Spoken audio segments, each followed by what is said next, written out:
Welcome to the Toni Cooper Cast. Experience stories, life lessons, and teaching moments. Join us as we inspire you to be your authentic self. So welcome to Podcast on the Road with the Toni Cooper Cast. I'm so excited to be here. We are interviewing a wonderful woman, a wonderful leader, entrepreneur, businesswoman, mom, you name it, this is who she is. And this is why her and I get along, because we're both entrepreneurs, businesswomen, moms, and have crazy lives. That's just why we're friends. I would like to welcome Miss Jenny Summa. She is co-owner of A&e Salon. We are here at her salon outside in this beautiful area that you can see. You get to sit here, relax while your hair dries, or if you just want to drink before you get your hair cut, right? And we're going to talk to Jenny about life as a business owner and as a mom and lessons learned from that. As you know, in the Podcast on the Road, we go on the road to interview people from all over the country to find out what does it take to be a leader and what does it really mean to be authentic. So thank you, Jenny, for joining us. How are you today? Good. How are you? I'm doing great. So first and foremost, tell us, in the beginning, you started out as a hairstylist. That's when I met you, right? And she was a fabulous, amazing hairstylist. And you have grown to be a co-owner of one of the greatest salons in Michigan, right? Yep. So tell us about the growth just in yourself from hairstylist to owner. Wow. Well, thank you for all the nice things. I feel like I need to hang out with you a little more. That's we really do. That's a true statement. Yeah, it is. But I think you can attest to my growth, you know, seeing me start from with my very first assistant to how I am with and how I communicate with my assistants now. I think it's a lot better. Okay, let's start right there. So can we be honest? Yes. Because this is all about authenticity. Yes. So let's talk about that, because, you know, this is what I love. We all see these owners and we see these leaders, and you see them and they all look perfect and they look like they know what they're doing. But in reality, there is definite growth. We don't wake up today and be the best communicator. We don't wake up being the best entrepreneur, by no means. No. So when I met Jenny, the truth is, she was not the nicest person to her assistants, but for her it was being nice. To them, it was a little standoffish, right? Yes. And she's direct, straight to the point. Let's say what you want to say. So you had to learn how to communicate, and it's funny now, you talk to your assistants, and they don't know that, Jenny. No. And then they'll say, oh my gosh, like people that have assisted you in the past are like, oh, she's chilled out a lot. Yeah, she's scary. She was scary before. Uh-huh. Right, so what did you do to get there? So I think first I was treating my assistants the way I was trained. Mm-hmm. And that's not by Alex Emilio. It was actually by an old school stylist who, you know, if I did something wrong, he would completely wet down the hair and embarrass me in front of the client, and, you know, until I got it right. So I kind of learned that assisting for someone for over 2.5 years. And then it wasn't even more assistance, like how do I talk to my assistants, because I guess everyone was too afraid to say that to me. It was more of a self-growth journey. Mm-hmm. And I'm still working on it because I am still very direct. But you introduced me to that book, Now Discover Your Strengths. And my strength is my honesty, and I needed to learn how to tone it down, I guess. Right. Well, and the hardest thing, and I'm not trying to get into the gender concept, but reality is that it's when a woman is direct, it comes off as rude. People mm-hmm. say, "Oh, they're rude," or they're nasty, they're mean. But really, we should be able to be direct. The difference is doing it in a polite and respectful way, as opposed to "you suck." Yes, right. For sure. Exactly. So if I'm your assistant and I style somebody wrong today, or I do something incorrect today, how would you approach me? So, well, either anytime I have available, I grab someone that's not busy and I say, okay, we're going to shampoo this person. How do you shampoo? Does this feel good to you? let's work on your blow drying. And we take that time to actually learn how to do it the right way on an actual person, not just a mannequin head, Right. who can't tell you how it feels, or, Right. that's important. And sometimes I bring out timers. Like, some people are just slow, and I can't work like that. Right. I have too many people going, and I need to see what's going on at all times. And if someone's taking way too long just trying to section hair, I don't have time for that. So we have to work on speed. And So there's a good concept right there in leadership, is that the effective leaders don't just sit there and go, do this, do this, do this. mm-hmm. You're taking them by the hand and say, let's see you, let's work with you, let's train you. And that really is what leadership is. And so there is a growth right there, as opposed to what your person did is embarrass you. You're taking them to the side when you have time and say, let's teach you. And, Yes. and so there's a lesson in leadership right there, whether you're a parent, leader, you're a business owner, wherever you are, is that our responsibility is to guide them and direct them and give them lessons along the way. For sure. And so now the other thing is that you do something that so many people don't realize that all leaders do that are effective. And that's the introspective of the, I talk about looking in the mirror, but Jenny has this mirror in front of her every day, all day, because she works in a salon. And so she's got to look in the mirror every day. And I know that you don't always look at it. I know for a fact you don't go, oh, hi, I'm beautiful. Look at me every day. We know this. But there's the self-growth, because you're looking at yourself every day and reflecting. Yes. And so when you think about self-growth, you and I had this conversation, I don't know when, but a while back. It's a while back. And looking at what really is your strength and what really have you seen yourself grow in. So let's talk about you. What have you seen? What's that big strength you see in yourself today?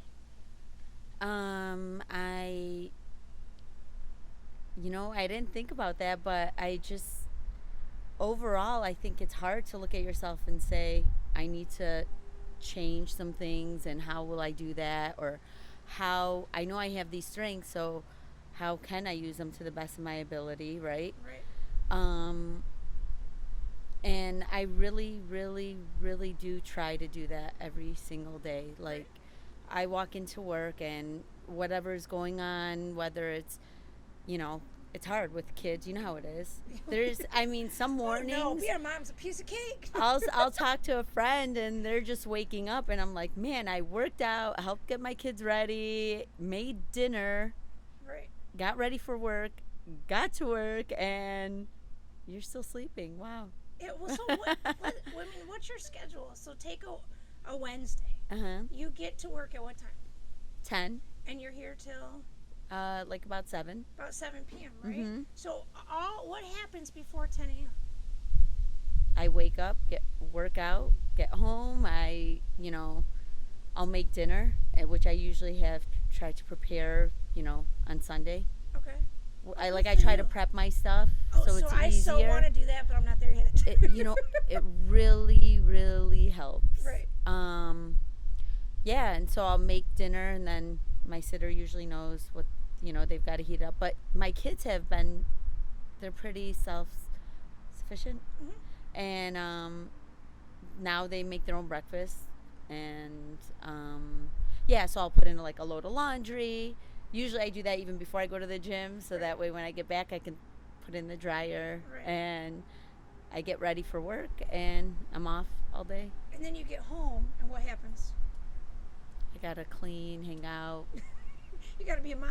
Yeah. Right? You got to be a mom. Now, do you get days off, though, where you get to actually spend time with your kids? Yeah.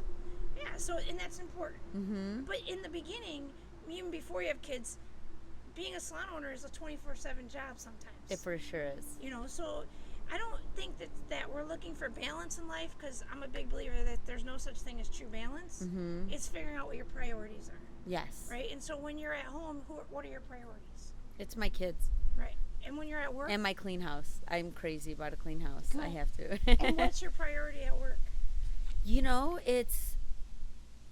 It is my clients for sure. Mm-hmm. But I also, now that I'm an owner, it's not just me and my clients. It's everyone that works in the salon, whether it's a receptionist, my manager, the other hairdressers, and whatever's going on with them. And Right. You have two families, essentially. I do. Yeah. And we really are a family here. I am, honestly, I'm really blessed with who I get to work with. Right. And so let's think about this. Now, everybody out there, everybody thinks of you go and you get your hair cut, it's no big deal. And let's be honest, it's not that way. There's so much more to it if you're going to a real good salon. Mm-hmm. I'm not trying to put down the not so good salons, but let's be honest, there are a lot of them. But anyway, so you're going to this real salon and you have all these different stylists, you have all these different people, you're dealing with all of that. Then you go home and you've got to deal with your kids, and you've all been there. You're working all day, you've had a rough day, and now you got to go home, and now you've got to switch gears and be a mom. And this is what authenticity and leadership is about, is being able to, you don't really switch gears, but being able to be with your kids in the moment when you need to be, and being able to be with your staff in the moment when you need to be. Yep. And is it always easy? No. What's the hardest part about that? So, it does get overwhelming sometimes, and it's now, especially with social media and stuff, people can get a hold of you anytime they want. Right. So I have to learn to kind of just keep my phone away, because sometimes I'll leave work and I'll have like 60 text messages, and they're not all group chats, and then like 10 DMs, and it's finding that time to go through all that. And I literally get home sometimes and I'm sitting in my car for 15 minutes just so I can go through my email, so I'm not at home trying to talk to my kids, but like going through emails, because you're not present then. Right. It's sort of like that coming down in your car thing. Mm-hmm. So we have this thing at home we do, and we just started it, and I can't tell you who recommended it to me, but somebody gave it to me. They're like, just before you walk in the door, you just go like this. And I said, what's the point of this? So, well, you're just washing your hand for the day, and now you're starting the next thing. Yeah. So I do this, and my kids ask me why. I said, well, we're just cleaning that slate. We're starting something new when we walk in the house. So now every time they walk in the house, they do this. I said, we were just out playing. Yeah, but that playing's done. We're moving on. So that might be something. I should try with my kids, but they'll be like, Mom, you're like losing it. Yeah, And that's I'm gonna be exactly what like- they tell me. But you know, I'm at the point where I'm losing it every day, so it's all right, right? All right, so now you have this opportunity here where you can teach other moms and leaders a lesson. And what would you want to tell other people based on your own experience? What would you want to teach people? What would you want them to know? So honestly, I think there's always, I actually just heard this at a funeral, but I kind of try to do this, right? We never know when our last day is going to be, right? Right. And people are always like, next week I'm going to do this. Next Monday I'm going to start my diet. Tomorrow, and it's like, you make time for what you make time for. Right. So I've learned that in anything. So I always make time to educate, like to learn about haircuts and, like the latest trends, what styles are in, what's, and I always make time for my kids, and I always make sure I like to plan ahead, like with their schedules or play dates and things like that. But you make time for what you make time for. Because I could just say, oh, I don't have time to go to class, and we're always bringing in these great educators, and I can always have an excuse. But the truth is like, do you want to learn, and do you want to grow, and do you want to, better your talent and your for us, it's more like, people think hairdressers, yeah, you went to school and that's just it. But stylists they're constantly changing, so we have to make time for that. I could choose to sleep in, Right. but I actually enjoy working out now, and this is something I started about a year ago. I make time to work out, and now I need it. Right. But yeah, we make time for what we want to make time for, and everything else is just an excuse. Thank you. That's exactly. So I have a friend that she said, stop being busy, Mm-hmm. and she says, what really, we should take the word busy out, and we should say we're being productive. Yeah. And that's kind of the thing is that if you're making time for what you want to make time for, now you're being productive. You're not busy. You're doing the things that you need to and want to do. Yep. And that's, a friend of mine taught me that. She goes, stop being busy, or something like that. And I love that concept, because you're right. it's not about finding this perfect balance. You know, if you got on a teeter-totter, it's not going to be balanced, right? So we're always going to do this up and down. So where are you going to set your priorities, and where is it that you want to put your time? And that is what leaders need to learn. And if, you know, it's when people go, how do you do it all? I always tell people, I don't do it all. Right? You don't do it all. No. You do what you want to do to be successful to you. Yes. Right? And so when somebody says, how do you do it all? I don't. I'm a mom first. I'm a business owner or an entrepreneur and now a podcaster and things like that. But it's not about doing it all. It's figuring out where are my priorities and how are we going to make those happen. You're right. And you and I both know if our kids called us right now and there was an emergency, this would end. Yes. Right? And that's what's important. And that's what leaders need to realize is when you are an effective leader, success is not making the most money or doing everything. Success is being authentic to yourself, being true to yourself, and making time for where you want to make time. That's perfect. And you know, I honestly, I don't go to work and I'm not like counting my clients and like, this is how much money I'm going to make today. That's wrong. I get to work and, you know, you guys are, whenever you come in, you're my first people. Like, how lucky am I that I get you and your mom, right? That day, that's how I start my day. But I have that, I have that relationship with a lot of my clients, and it's not really work, you know. And I genuinely love what I do, and the money it does come. Right. And I used to always hear that, and it clicked one day, and I'm like, yeah, I get to go in.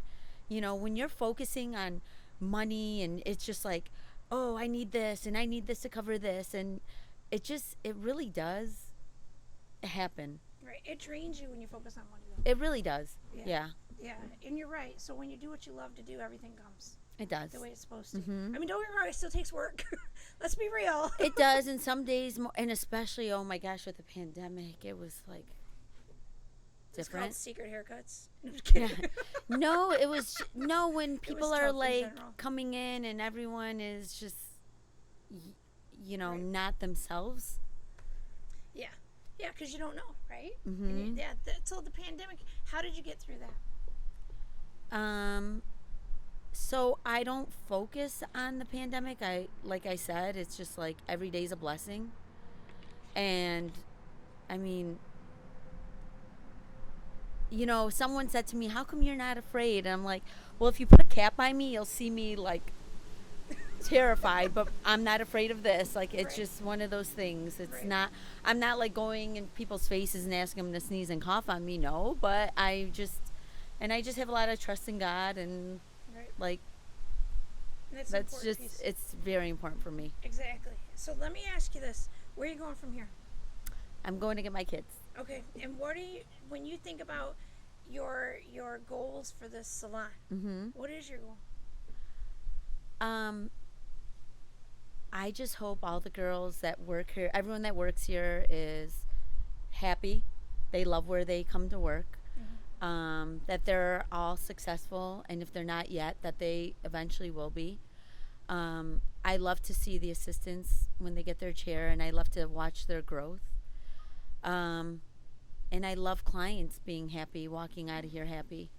But I didn't, I guess probably 5-6 years ago, I realized how much, and I wasn't even an owner then. I loved seeing my assistants go off on their own and get busy, and I feel accomplished. Like, I help them learn something, and I feel like I am a part of. You're like the mom sending the kid to college. Yes. Yeah, I understand. And there's people that will message me that, don't even work at the salon, haven't worked for years, and they're like, I have an assistant now, and now I'm teaching her how to blow dry, and you're still in my head. And I love it. That's awesome. Yeah. So and there's enough for everyone, right? Yes. There's enough for everyone. Isn't that the greatest thing, though? Like, helping somebody and then watching them be successful? It's an awesome thing. There's no jealousy there. It's no. Like you said, there's enough to go around. Yep. And so now let's take a step back for a moment and let's talk about Jenny herself. So forget the business, forget the mom. Let's talk about Jenny. So you you were sometimes crass. Is that the word? Yeah. Right? Is that the right word? I don't know. Let's use that one. Right? Not with me. Not with other people. Listen, I own it. Yeah, I get it. I loved it because I would sit there. I mean, I would sit there and I actually loved it because for me, I was like, I love her honesty, and that's what drew me to you was your honesty. Because there's now I knew that there was ways to help make you a better communicator, but I love the honesty piece. That look, you suck, go away, you do well. Not quite. It wasn't that bad. Let's be. Sometimes it could be. Okay, that's true. All right, but. And the thing about it is, though, is when you look at yourself and you got to think about, you have a strength and honesty, absolutely, right? But you have a lot more strengths. And so the strengths I see in you is your honesty. You have a strength of teaching that I don't even know if you know you have, right? But I think your strength in teaching has come from that introspective of looking and going, okay, that didn't work, so I got to try it a different way. That didn't work, so I got to try it a different way. And now I watch you teach these other girls and probably your kids, and you're patient and you're showing them. But what you do is you ask questions, and that's the key to teaching, right? I can sit there and say, "This is how you do it," but that's not going to teach me anything. Or I can say, "Why did you do it that way?" Or what should be the next step? Or what section of the hair should I section off? And those are the things. That ability to ask questions is the growth that I've seen in you. Thank you. And to be able to ask the questions as opposed to just saying it. Yes. Does that make sense in there? So when you look at that part of you and you look at that you have the strength of honesty and now you're asking the questions of your people, so it's a strength in teaching. The greatest teachers are the ones that know how to ask the questions, not just tell you what to do. Okay? What other strengths beyond the salon, but who is Jenny inside? I know it's a tough question. Oh, yeah. I'm goofy. I am for sure goofy. And yeah, a lot of it comes back to like just a mom, a wife. I take pride in, it's not just hair, it's like, I guess it's my dad's voice in my ear always like, if you're not going to do something right, don't do it at all. So everything I do, I give it my all, like whether it's cooking, cleaning, hair, I take pride in everything I do. So beyond doing hair and salon, right? So you're also an entrepreneur outside of that you've had to learn about, right? I mean, your family owns companies, you own other things, and so you've had to learn that too about yourself. Yeah. Right? And you've had to have growth in those regards too. So let's talk about being a co-owner. Okay. Because now there's one thing about being an owner. You make the decisions, you sit with your people, but now you have other people. Yeah. You have the salon called Alex Emilio. Alex is an owner, Emilio's an owner, and Jenny is an owner. And so you have 3 owners now. How do you navigate that? These guys are the best things that ever happened to me. Besides, like, for business, I would say. I understand. Yeah. I just love them to death. And they get me, they get my personality. And this 3 thing works really well for us. So Alex is more serious and, like, Emilio is more, like, if I want certain things, I'll know. You know how when you go to your parents for certain things, I know which one to go to. But we just work really well together. Right. So we always say, like, Alex gives Emilio and I something to pick out. Like, it could be a simple chair like this. And Emilio and I won't even look at the price, but we'll pick the one that we think is the most simple. We're like, yeah, this one's good. It should be fair. And Alex will come over and be like, yeah, perfect. You guys picked the most expensive one in the whole catalog. And we're like, how is that the most expensive one? And we're like, no, that one should have been more expensive. Or, right. But yeah, no, it works out really, really well. There are some days, where I do feel overwhelmed, and I'll tell them, we'll have a meeting, and I'll text the guys, listen, I have a boatload of laundry to do, and I have this, and that. They're like, don't worry about it. We got this. Go take care of what you need to take care of. Right. Where if I didn't have them, I would have to be at that meeting. Sometimes, how my personality comes off. Someone could send us, it could be something, like a hairdresser's like, you're not doing this, or you're not doing this for me, you're not doing this. And I'll say, can I just text them? Well, what are you doing? And they're like, Jenny, tone it down. You got to understand where they're coming from. So they're really good like that. Right. So it's good because you have somebody to just kind of brainstorm with. Yes. Yeah, which is great, right? They're Mm-hmm. like you guys all three are mentors to one another. Mm-hmm. So and I love that because we all know we have difficult. Let's be honest. You don't have to say who it is, but we all have difficult employees. Mm-hmm. We have difficult clients, and so it's nice to have that person to say, "Can I just text them, get out of here?" And they say, "No, you got to say something better." Yeah. It's nice to have those people that you can just brainstorm with. And Alex is always so chill. He's always like, yeah, no, let's. Yeah, no. That's not gonna work. I'm like, okay. Emilio's right there with you. Go, Jenny. No, Emilio's gotten a million times better too. I think. Right. Yeah, he'll step back or. So you all three have grown together. Yes. Really. Yes. Truly, and they're parents as well. Yeah.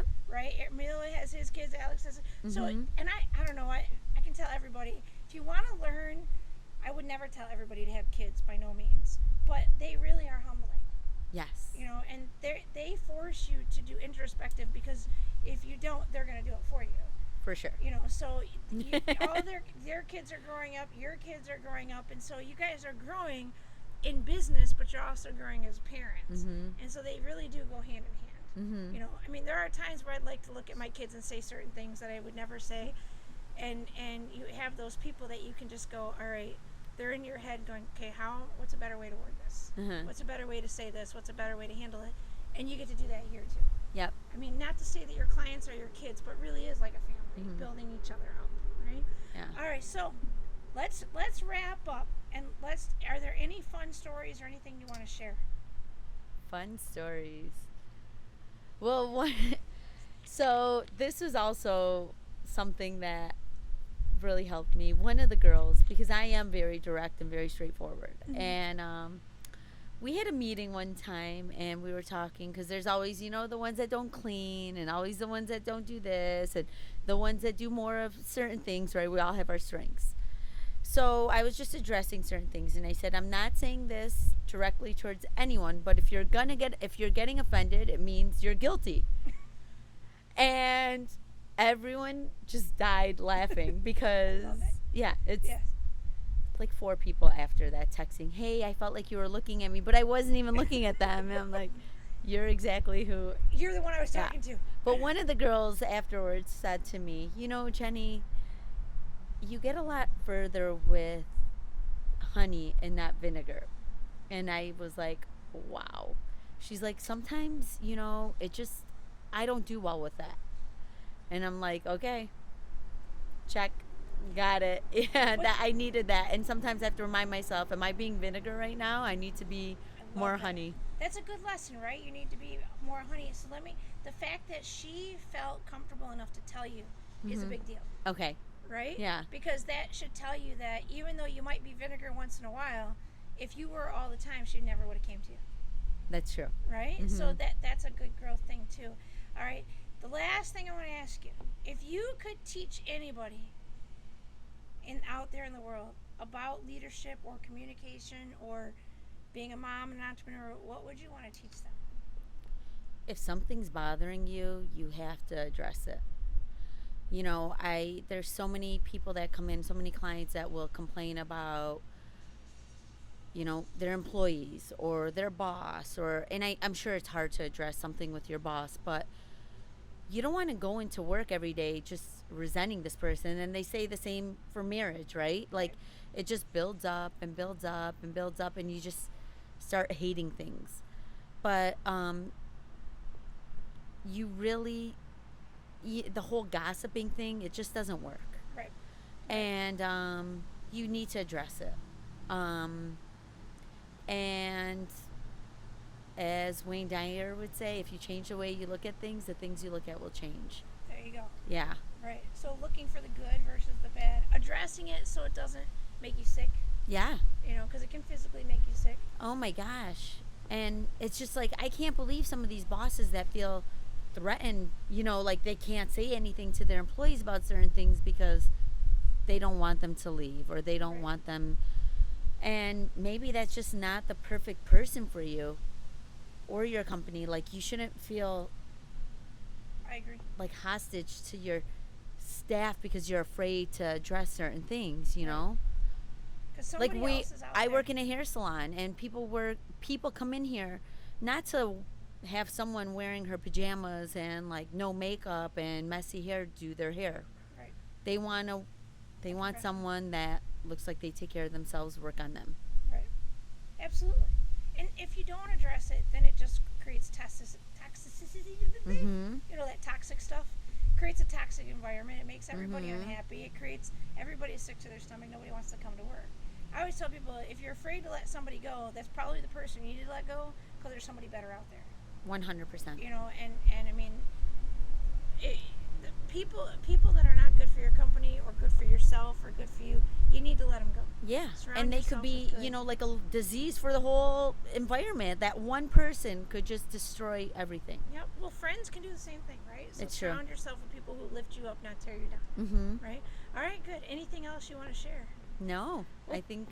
Thank you. This has been fun. Thank you. Right? So, again, we had Jenny Summa from A&e Salon here in Birmingham, Michigan. We are on the podcast on the road. It's the Toni Cooper Cast. We are going to be interviewing people from all over the country, finding out what does it take to be a leader, what does authenticity actually mean. And just remember, as Jenny said, that your time that you choose is the time that you've chosen. I said it wrong, but I get what you were saying, right?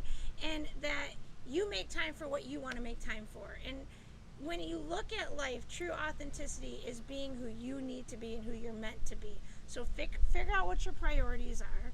Look at yourself in the mirror. You can look at it in the salon all day long and ask yourself, what is it that I can do better? And what is it that I do right? And take those things that you do right and build on them. Right? And that's what it's all about. If you're not growing, you're going nowhere.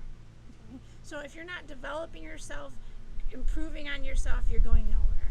So true leadership are those that look at them and say, hey, we need to fix this, or hey, I made a mistake, or hey, I did something wrong. Let's work together on it. So thank you, Jenny, for joining us. Tune in again for the next Toni Cooper on the Road. Is that what it's called? Tune in again for our podcast on the road, and until next time, have a great day and keep on smiling. Thank you, guys. Thank you for joining us. Tune in next week for more inspirational stories. And always remember, keep on smiling.